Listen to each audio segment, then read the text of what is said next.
에베소서 성도 찬송하는 이유.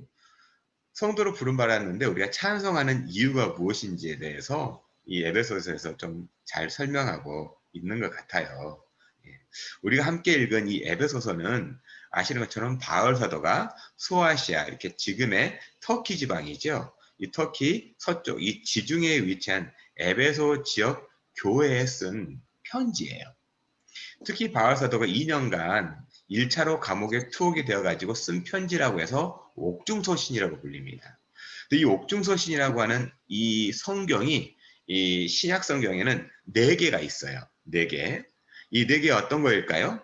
네, 여러분들 혹시 성경 공부하신 분들은 좀 아실 수 있을 텐데 이 4편의 옥중서신이 에베소서가 있겠죠. 네. 그 다음에 빌립보서, 골로새서, 그 다음에 개인에게 썼던 빌레몬서, 그러니까 이 교회들에게 썼던 에베소, 빌립보, 골로새 교회, 그리고 개인에게 쓴 빌레몬이라는 사람에게 쓴 편지, 이 4편이 바로 옥중서신이라고 얘기합니다. 이 4편의 이 서신을요. 그래서 이 감옥에서 쓴 편지예요. 에베소서는 그런데 다른 서신과 또 비교를 해보면요, 교회의 어떤 특별한 상황이라든가 문제에 대해서 다루고 있지 않아요. 고린도 교회의 뭐 우상 숭배라든가 교회 내 간음이라든가 또 뭐 이렇게 타락하는 부분들, 그런 부분들에 대해서 썼거나, 지난번에 살펴본 갈라디아서처럼 할례의 문제를 가지고 썼거나. 그런데 이 에베소 교회에 쓴 편지는요, 어떤 특별한 문제가 있어서 쓴 편지가 아니에요.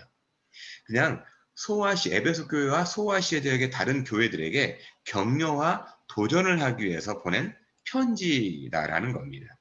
그래서 일반적으로 그리스도인이라면 누구나 알기 쉽게 하나님의 구속에 대한 교리, 그리고 성도로서의 새로운 삶에 대한 실천적인 권면이 아주 주를 이루고 있습니다. 너희 교회에 무슨 문제가 있어. 너 그런 문제가 좀 되는 거야. 너 교리적으로 어떤 문제가 있어. 그러기보다는요, 우리가 하나님 구속으로 어떻게 그리스도인이 되었는지, 또 성도로서 어떻게 삶을 살아야 되는지, 어떻게 교회가 되어야 되는지에 대해서 잘 이야기하고 있는 것이 에베소서이죠. 그래서 특별히 하나님을 믿어서 이방인 그리스도인들에게 이스라엘에게 한정된 하나님이 아니라는 거예요. 하나님은 이스라엘에게만 한정되는 하나님이 아니라 이스라엘을 통해서 약속하신 하나님이 왜 우리 같은 이방 민족의 하나님이 되셨는지, 언약을 통해서 어떻게 구원이 이루어졌는지, 그리고 교회를 통해서 성도의 구원이 어떻게 완성되는지를 잘 설명하고 있는 성령의 음성이 에베소서라는 거예요. 이 말씀으로 돌아와서요, 오늘 우리가 읽은 그래서 1장 1절에서 14절까지는 크게 두 부분으로 나눌 수가 있어요.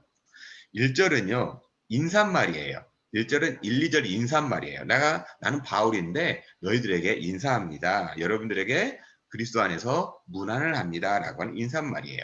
그리고 이 3절에서 14절을 보면 찬송해야 하는 이유를 3가지로 들고 있는 걸 볼 수 있어요. 우리가 왜 찬송해야 되는지, 그거 보면 이제 먼저는 창세전부터 우리를 향한 구원을 예정하셨기 때문에 우리는 찬송해야 한다라고 사도 바울은 이야기합니다. 그리고 두 번째는요, 7절부터 12절로 구원이 예수 그리스도 안에서 이루어졌으며 구원의 목적이 우리에게 주어졌기 때문에 우리는 당연히 찬송하는 존재다라는 거예요.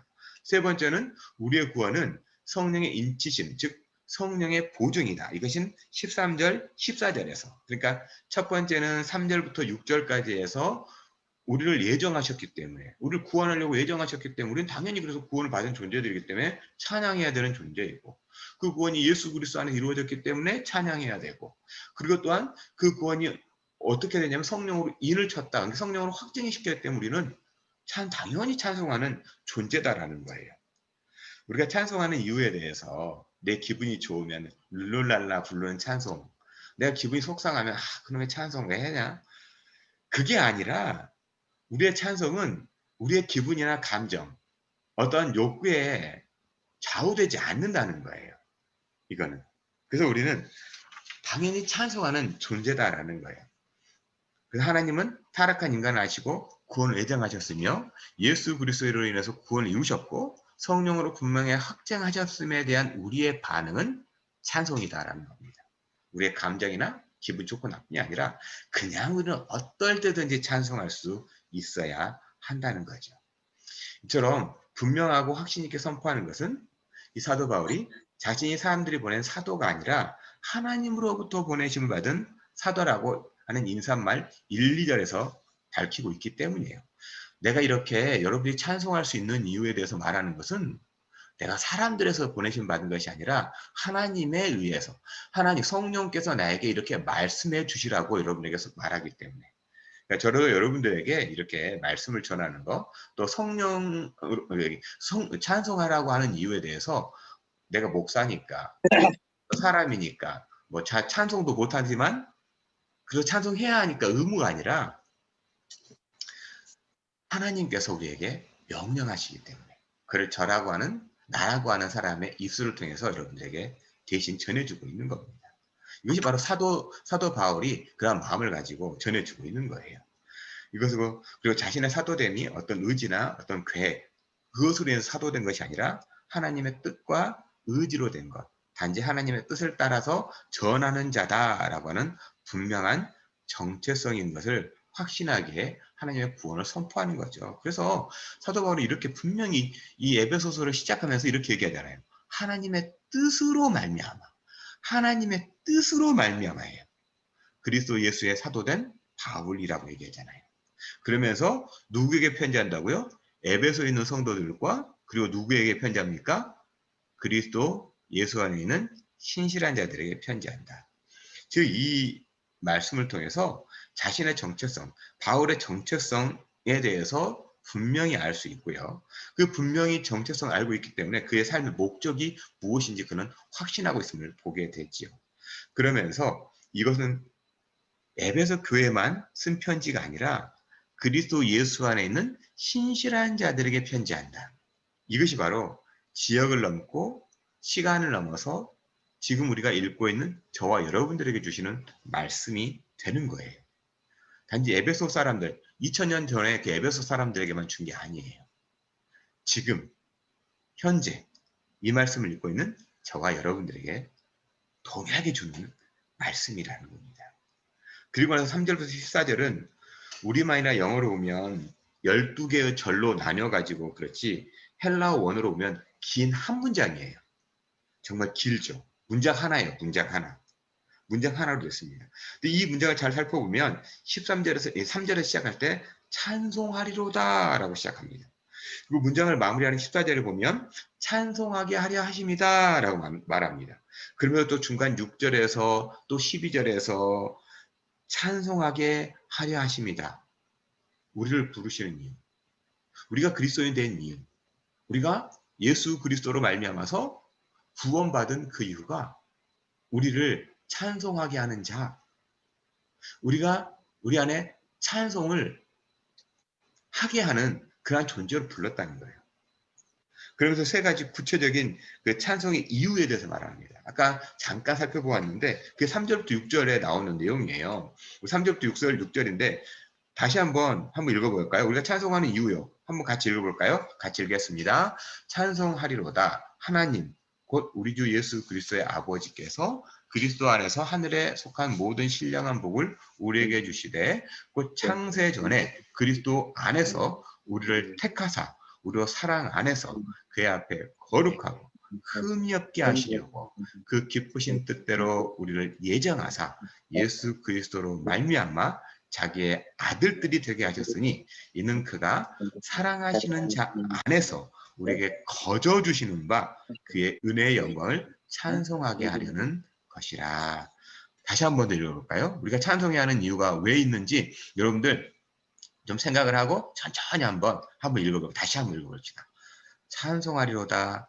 하나님 곧 우리 주 예수 그리스도의 아버지께서 그리스도 안에서 하늘에 속한 모든 신령한 복을 우리에게 주시되 곧 창세전에 그리스도 안에서 우리를 택하사 우리로 사랑 안에서 그 앞에 거룩하고 흠이 없게 하시려고 그 기쁘신 뜻대로 우리를 예정하사 예수 그리스도로 말미암아 자기의 아들들이 되게 하셨으니 이는 그가 사랑하시는 자 안에서 우리에게 거저 주시는 바 그 은혜의 영광을 찬송하게 하려는 것이다. 우리에게 하나님은 신령한 복을 주셨다라고 말합니다. 그리고 창세전부터 그리스도 안에서 우리를 택하셨다라고 말합니다. 그것은 하나님의 아들, 우리가 자녀가 되게 하기 위해서. 그렇기 때문에 우리는 당연히 그의 은혜의 영광을 찬송하기 위함이다 라는 거예요. 여러분 다 신령한 복을 받으신 분들입니까? 여러분 신령한 복 받으셨어요? 아유, 내가 복 받았는지 잘 모르겠어요 라고 말하시면 좀 곤란하죠. 이거는요, 우리가 생각하는 복하고 전혀 다른 개념이에요. 한번 복을 한번 생각해요. 여러분이 갑자기 복이라는 말 한번 생각해봐요. 복. 아, 나 복 받은 인생 같아. 잘 생각해보면 잘 먹고 잘 살고 좀 뽀대나는 인생. 아, 중요하죠. 근데 이러한 걸 복이라고 여러분 생각하면서 이 복의 중요한 기준이 무언가를 한번 생각해 보세요. 내가 복 받은 것 같아. 한번 잘 생각해 보면 이 모든 복, 우리가 지금 일반적으로 생각하는 모든 복, 세상 사람들이 말하는 모든 복, 또 심지어 성도라고 말하면서 생각하는 모든 복을 보면 나를 중심으로 한다는 거예요. 나를 중심으로. 내 중심으로 내가 복 받았다, 복 받지 않았다라고 생각하는 거죠. 그러니까 내가 존재하지 않으면 그 복이 될 수 없는 복이죠. 나하고는 무관한 복이라는 거예요. 근데 여기서 신령한 복은요, 나하고 무관한, 나하고 전혀 상관없는 복이거든요. 내가 존재하든 존재하지 않던 그건 있는 복이에요. 나라고 한 존재와 무관한 복이 바로 신령한 복입니다. 그러니까 내가 존재하지 않아도 복은 그대로 존재하는 복이에요. 근데 이 복을 우리가 받았대요. 어떻게 우리가 받고 누리게 되었다고 사도 바울이 증거할까요? 예수 그리스도를 통해서요. 예수 그리스도를 통해서. 내가 예수 믿지 않아도 상관없어요. 그건 여전히 우리에게 복이 존재해요. 내가 안 믿으면 그 복을 못 받는 거겠죠. 복이 없는 거겠죠. 네. 그렇다고 나에게는 없다고 해서 그 복이 없다고 말하면 안 되는 거죠. 신령한 복은 여전히 존재합니다. 그리고 그것이 바로 영원한 생명이에요. 영원한 생명. 영원한 생명의 축복이죠. 내가 영원한 생명의 축복이 없다고 다른 사람도 없을 거라고 그건 착각이죠. 네. 그건 내 중심이라니까요. 바로 세상 사람들이 말하는 복이에요. 이 복은 우리가 현재 우리 삶에서뿐만 아니라 영원한 삶을 살면서도 절대로 변하지 않는 복이에요. 하나님의 자녀로 하나님의 나라에서 살아가는 축복이거든요. 근데 이것을 우리가 얻기 위해서 경쟁을 하거나 노력하는 것을 얻어지는 것이 아니라 이미 창세전부터 하나님의 강력한 의지로 저와 여러분을 하나님의 자녀로 택하셨고 이 복을 은혜로 주셨기 때문에 우리가 마땅히 찬송하자는 거예요. 아, 우리 그래요. 나는 정말 하나님의 자녀가, 하나님은 내 자녀라고 말하는데 하나님 나하고 무관해요. 나가 집 나가버리면 상관없잖아요. 그 하나님의 자녀라고 말할 수 없잖아요. 그러면서 내가 뭐 복을 못 누린다고 말하면 어쩔 수가 없는 거잖아요. 분명히 하나님의 자녀로서의 축복이 주어졌습니다. 근데 내가 거부하면, 나하고는 아무 I don't care 하면 그 복은 나하고 상관이 없는 겁니다. 하지만 그것을 내 것으로 받아들이고 그것이 내가 하나님의 자녀되었다고 고백하면 그건 바로 신령한 복을 누리는 거다라는 겁니다. 거기에 대한 우리의 반응은 단지 감사밖에 없어요. 우리가 한 게 없잖아요. 우리가 태어날 때, 여러분들 태어날 때 여러분 어떤 노력을 하셨습니까? 이 세상에 오셨을 때 어떤 노력을 하셨나요? 내가 이 세상에 태어나 봐야지. 노력하실 수 있었다면, 솔직히 노력하실 수 있었다면, 저는 지금의 저와 우리 아버지, 어머니 같은 분에게 태어나고 싶진 않았을 것 같아요. 그래도 일명 다이아몬드 수준 아니라도 황금 수저라도 입에 물고 싶죠. 영어로 보니까 이 실버 스푼이라도 물고 태어나고 싶죠. 근데 그건 내 의지가 아니잖아요. 그렇기 때문에 당연히 나는 내 의지가 아니기 때문에 우리 부모님을 나에게 주셨다라는 거예요. 그렇기 때문에 내 조건이라든가 무엇을 노력해서 얻는 것이 아니라 거저 주셨기 때문에 감사할 수밖에 없는 거죠. 그렇다면 우리가 어떻게 알 수 있는지, 하나님은 은혜를 주신 것을 우리가 어떻게 알 수 있는지 그 부분을 갖다가 7절부터 12절이 바로 얘기하고 있습니다. 7절부터 12절에는 예, 이 교회라고 하는 부분을 잠깐 나왔는데요. 7절부터 12절에 보면 이렇게 되어 있습니다. 우리는 그리스도 안에서 그의 은혜의 풍성함을 따라 그의 피로 말미암아 성령 거치의 사함을 받았느니라. 네. 그의 은혜의 풍성함을 따라 우리가 죄사함을 받았기 때문에 하나님의 자녀가 되었다고 말합니다. 이는 그가 모든 지혜와 총명을 우리에게 넘치게 하사 그의 뜻을 비밀을 우리에게 알리신 거래요. 그러니까 비밀이 없어요. 누군가가 요하다, 이 하나님의 그 비밀을 알려주겠다 말하는 것보다는요, 미리 다 알려주셨대요. 그의 기뻐하심을 따라 그리스도 안에서 때가 찬 경륜을 내어 예정하신 것이니 하늘에 있는 것이나 땅에 있는 것이 다 그리스도 안에서 통일되게 하려 하십니다. 모든 일을 그의 뜻의 결정대로 일하시는 이의 계획을 따라 우리가 예정을 입어 그 안에서 기업이 되었으니 이는 우리가 그리스도 안에서 전부터 바라던 그의 영광의 찬송이 되게 하려 하십니다. 이미 우리가 그 은혜의 영광의 찬송을 얻게 되었다라고 말합니다. 그래서 우리는 예수 그리스도의 피로 말미암아 죄사함을 받은 존재. 이것이 바로 이미 이루어진 구원의 계획이라는 거예요. 이미 이루어진 하나님의 구원의 계획. 근데 이 하나님의 계획을 보면 우리 입장에서 보면 아무런 대가가 없이 주어진 거저 주신 은혜처럼 느껴지지만 근데 하나님의 입장에서 생각해 보면 하나님 당신의 모든 것을 잃어버린 것 같은 엄청난 대가를 치르는 희생이다라는 겁니다. 이러한 희생에 대한 마땅한 감사와 기쁨을 표현하는 우리의 태도가 있다면 하나님을 찬송한다라는 거예요. 찬송. 그리고 그 찬송함에 합당한 삶을 살라는 겁니다. 그래서 우리의 삶을 그리스도 안에서 통일되게 하는데 이것은 유니폼을 입듯 동일한 생각, 동일한 태도가 아니라 여러분 각자 살아온 배경과 환경이 다르지만 그들 인정하고 받아들이면서 하나 되는 유니티, 유니폼이 아니라 유니티, 연합됨을 의미하는 거예요. 그래서 교회는 서로 다른 생각, 삶을 가진 사람들이 모여서 창세전부터 우리의 구원을 예정하신 하나님과 십자가에 풀리고 죽으시고 부활하셔서 우리를 구원하신 예수 그리스도 안에서 성령의 인치심을 받은 무리들이 교회다라는 거예요. 교회다. 그러면 이 교회, 성령의 인치심을 받은 교회라고 말하는데 무리들이 교회라고 말하는데 교회가 뭘까? 특별히 코로나19 세대에 맞는 교회의 모습은 뭘까? 한번 고민하게 됩니다. 여러분, 코로나19 이후에 교회의 모습은 어떻게 바뀔까요? 보니까 우리가 이렇게 비대면 예배한 지가 한 6개월 됐지요. 3월 달부터 지금까지 한 6개월 이상 된 것 같아요. 그래서 한국에서 좀 통계를 해봐서 통계를 좀 내보니까요. 이제 이 바이러스가 종식이 되고 이 백신이 나오고 해서 바이러스가 종식이 되고 나면 다시 예전으로 돌아가야겠다라고 응답하신 분들이 한 대략 한 60%예요. 그럼 나머지 30%는요? 나는 그냥 계속 온라인 예배하겠다라는 겁니다. 6개월 만에. 여러분 생각해 보세요. 지금까지 한국교회 120년의 역사 가운데 이런 일이 없었잖아요. 이 120년 역사 가운데 당연히 우리가 예배당 가서 교회 예배당 가서 같이 예배하고 서로 얼굴 보면서 예배하고 찬양팀이 있어서 찬양하고 막 그런 것을 갖다가 아주 상식적이고 아주 노멀하게 엮였는데 6개월 만이에요. 비록 6개월 만에 30%의 사람들이 나 그냥 온라인 예배를 하겠다라는 거예요. 지금요. 그러면요. 이 백신을 뭐 보면 2021년 말 정도에 아마 가능할 거라고 얘기합니다. 앞으로도 그러면 1년이 넘게 남았죠.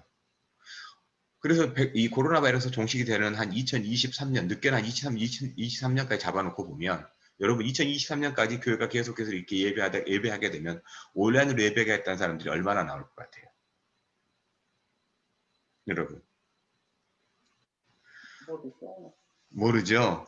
하지만 최소한 70%가 넘을 거예요. 우리가 옛날 생각하면서 옛날 예배로 돌아가야겠어 라고 말하시는 분들 이제 점점 없어진다는 거예요. 이 코로나가 종식이 돼도 우리는 옛날로 돌아가기가 어렵다라는 겁니다. 우리가 옛날처럼 대면 사회로 돌아가기가 어렵다라는 거예요. 그럼 교회는 어떻게 할까요? 그건 교회가 아니에요. 이렇게 온라인으로 하는 예배는 그냥 때우는 예배지. 그냥 어쩔 수 없이 하는 예배지. 제가 서두에 말씀드렸습니다. 우리의 예배는 신령과 진리로 하는 예배이지. 예수님께서 말씀하셨죠. 이 산도 말고 저 산도 말고 신령과 진리로 예배할 때가 온다고 말합니다. 어쩌면 우리는 그러한 시대에 들어섰는지도 몰라요. 그래서 우리 교회는요, 이 시대를 바라보면서 어떻게 변화가 아니라 교회됨의 본질을 찾아야 되는지를 생각해 봐야 된다는 거죠. 그래서 좀 전에 여러분들에게 그림을 보여드렸던 것처럼 교회예요. 그냥 교회의 기본됨은 캐리그마, 말씀이 있어야죠. 그 다음에 디아코니아, 봉사가 있어야 되고 헌신이 있어야 되고 코이노니아, 친교가 있어야 됩니다. 이 비대면 예배 시대에 과연 교회로서 우리는 말씀과 봉사, 친교가 어떻게 가능해야 할까? 이게 저의 고민입니다. 사실 고민이에요. 여러분 이 고민을 가지고 한번 같이 기도하고 어떻게 하면 우리가 말씀 안에서 또 내 주변에 있는 사람들에게 가장 가까이 있는 가정과 또 가정의 옆에 있는 우리 이웃들에게 봉사하고 헌신하며 친교를 나누고 교회가 되게 할 것인가에 대한 심각 고민이 있어야 한다는 거죠. 그래서 우리가 그리스도 안에서 하나 되어가지고 찬송하고 내가 받은 생명의 복음을 전해주어야 하는 축복의 통로의 사명이 진짜로 주어졌다는 거예요. 어쩌면 지금까지 광야 시대를 건넜는지 몰라요. 이제 가나안을 들어가야 되는 시대인지도 몰라요. 그래서 진짜 우리가 이제 가나안의 정복해 들어가야 되는 교회로서의 모습을 가지고 살아야 되는 그러한 시대에 돌입했는지 모른다는 거예요. 코로나19로 말미암아서요. 우리는 코로나19로 인해서 불평과 불만, 옛날 것이 좋았어, 옛날처럼 해야 해 라고 생각하는 그 애굽의 삶이 아니라 어쩌면 영적 출애굽, 다시 한 번의 종교 개혁이 우리에게 주어졌는지 모른다는 겁니다. 그래서 성도가 모인 교회가 이렇게 복음을 전하고 이러한 모습대로 살아보려고 애쓰지 않는다면, 이걸 잃어버렸거나 부인한다면 그리스도 안에서 하나인 교회 혹은 성도라고 할 수가 없어요. 단지 어떤 엔터테인먼트 혹은 취미나 봉사활동 단체나 복음과는 무관한 삶이에요. 그래서 우리가 찬송한다고 말하지만 이건 찬송이 아니라 단지 노래죠, 노래. 내가 흥이 나면 찬송하는 거예요. 그건 찬송이 아니에요. 바벨론에 잡혀갔던 그 사람들을 향해서 술 한잔 마시고 야 너의 성전에서 부르는 노래 한번 불러봐. 그런 거나 별반 다름이 없다는 거예요. 그때 우리가 부르는 찬송이 단순한 노래가 아니라 어떻게 하면 찬송이 될 수 있을까? 어떻게 하면 우리가 부르는 게 찬송이라고 확신할 수가 있을까요? 13절 14절이요. 한번 13절 14절 같이 읽어볼까요? 그 안에서 너희도 진리의 말씀 곧 너희의 구원의 복음을 듣고 그 안에서 또한 믿어 약속의 성령으로 인치심을 받았으니 이는 우리의 기업의 보증이 되사 그 얻으신 것을 속량하시고 그의 영광을 찬송하게 하려 하십니다. 성령께서 우리의 구원의 보증, 상속의 담보라고 말씀하셨는데 우리가 이 땅을 살면서 우리의 삶의 형편과 상황에 따라 기분 좋으면 부르는 노래가 찬송이거나 속상하면 입을 닫아버리는 게 찬송이 아니라는 거죠. 다시 한번 말씀드리지만 찬송은 우리의 형편에 상관없이 나오는 영혼의 고백이라는 거죠. 기쁘거나 슬프거나 외롭거나 즐겁거나 무관하게 우리의 영혼의 고백이 찬송입니다. 이 우리의 영혼의 고백이 죽어버렸다면 우리의 영적인 상태를 심각하게 살펴보아야 합니다. 그 성령께서 내 안에 내주하고 계심을 입술과 삶으로 표현하는 것이 찬송이고 기도이기 때문에 그렇습니다. 성도의 삶이기 때문에 그렇습니다. 난 누구 때문에 찬송 못하겠어. 난 어떤 상황 때문에 찬송을 못하겠어. 그러면 여러분의 영혼의 상태를 분명하게 점검하셔야 한다는 거죠. 그 성령님은 믿는 사람의 심령 속에서 하나님의 약속에 대한 확신을 가지고 현재의 삶이 아닌 하나님의 나라와 의를 위해 살아가는 사람, 그런 삶임을 로마서 8장 16절에서 18절 확언을 합니다. 네, 확언을 해요. 그 로마서 말씀을 제가 읽어드리겠습니다. 성령이 친히 우리의 영과 더불어 우리가 하나님의 자녀인 것을 증언하시나니 자녀이면 또한 상속자 곧 하나님의 상속자요 그리스도와 함께한 상속자니 우리가 그와 함께 영광을 받게 하여 고난도 함께 받아야 할 것입니다. 생각하건대 현재의 고난은 장차 우리에게 나타날 영광과 비교할 수 없도다. 옛날 성경은 좋게 비교할 수 없도다라고 되어 있죠. 네. 우리의 고난이 우리를 찬송하지 못하게 만든다 그러면 그건 고난이 아닙니다. 그냥 마음이 어려운 것뿐이죠. 우리는 어떤 상황에서든지 찬송할 수 있는 존재예요. 어떤 상황에든지 기도할 수 있다는 거예요. 왜냐하면 오늘 말씀 에베소 1장 1절부터 14절을 보면 그리스도 예수 안에서라는 말이 6번 사용되는 걸 볼 수 있습니다. 그리스도 예수 안에 있다니. 그러니까 우리의 신앙, 나의 신앙이 내가 경험하는 세계 안에서 내가 아는 지식의 세계 안에서 라는 것이 아니라 내가 다 이해할 수 없지만 다 알 수는 없지만 그리스도 안에서 하나님의 경륜과 계획이 이루어졌고 이루어지고 있으며 이루어질 것을 확신하는 삶이 신앙이다라는 겁니다. 내가 이해가 안 돼요? 내가 잘 모르겠어요? 그거는 여러분의 몫이에요. 여러분의 몫이에요. 그거 가지고 설명해 달라고 할 필요도 없습니다. 그건 여러분의 분량인 것 뿐이에요. 여러분이 잘 이해가 안 된다고 해서 하나님은 존재하지 않으시고 예수님은 우리의 곁에 계시지 않는 것이 아니에요. 여러분이 만나지 못했다고 해서 예수님이 안 계시는 게 아니에요. 그건 여러분의 몫이라는 겁니다. 현재 우리가 닥친 상황은 다 알 수 없어요. 하지만 그리스도 안에서 합력하여 선을 이루시는 하나님을 믿음으로 바라보고요. 삶으로 살아내는 그러한 시간이 지금 우리의 시간이 되었으면 좋겠습니다. 여러분 잘 견디십시오. 잘 버티십시오. 찬송이 끊이지 않는 우리 교회가 됐으면 좋겠어요. 우리의 가정이 됐으면 좋겠어요. 여러분의 마음에 맞지 않는 말씀이 들린다고 할지라도요. 그것이 하나님의 말씀이면 여러분의 가슴에 품으십시오. 그것이 교회 되는 사명입니다. 그것이 그리스도인의 가정의 사명이에요. 그래야 무너지지 않고 든든하게 설 수 있습니다. 그래야 우리가 성장할 수 있고 성숙할 수 있습니다. 말씀에 뿌리를 두고 서로를 섬기고 친교하는 그것이 바로 우리 교회가 되기를 저는 소망합니다.